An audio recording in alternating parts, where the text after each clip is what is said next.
এক নাম্বার। ওয়াল গরিকু শাহিদুন, যারা পানিতে ডুবে মৃত্যুবরণ করবে তাদের সেই মৃত্যুটা শহীদি মৃত্যু। যারা কিসে ডুবে মৃত্যুবরণ করবে? পানিতে। ওয়াল গরিকু শাহিদুন, যারা নৌকা ডুবে মারা যায়, যায় কি যায় না? লঞ্চ ডুবে মারা যায়, যায় কি যায় না? অনেক মানুষ আছে যারা বরিশাল যাইতে ভয় পায়। কেন? লঞ্চে যদি যাই লঞ্চ ডুবে যাবে, ভয় পায় কি পায় না? এরকম ভয় পাওয়া আছেন কিনা? তাহলে আল্লাহ তাআলা এবার দেখিয়েছেন যে লঞ্চে না উঠাইয়া গাড়িতে উঠাইয়াও পানিতে চুবাইয়া মারতে পারেন, ঠিক কিনা?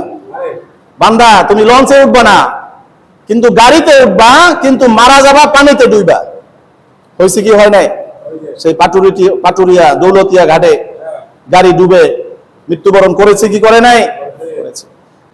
তাহলে এই যে পানির ভিতরে ডুবে মারা গেল, এরপর ফেরি পারাপার হতো লঞ্চ দিয়ে, ছোট ছোট লঞ্চ, সেখানে একটা পিনাক 6 নামক একটা লঞ্চ ডুবে গিয়েছিল। এরকম অনেক লঞ্চ তো আমাদের দেশে ডুবে।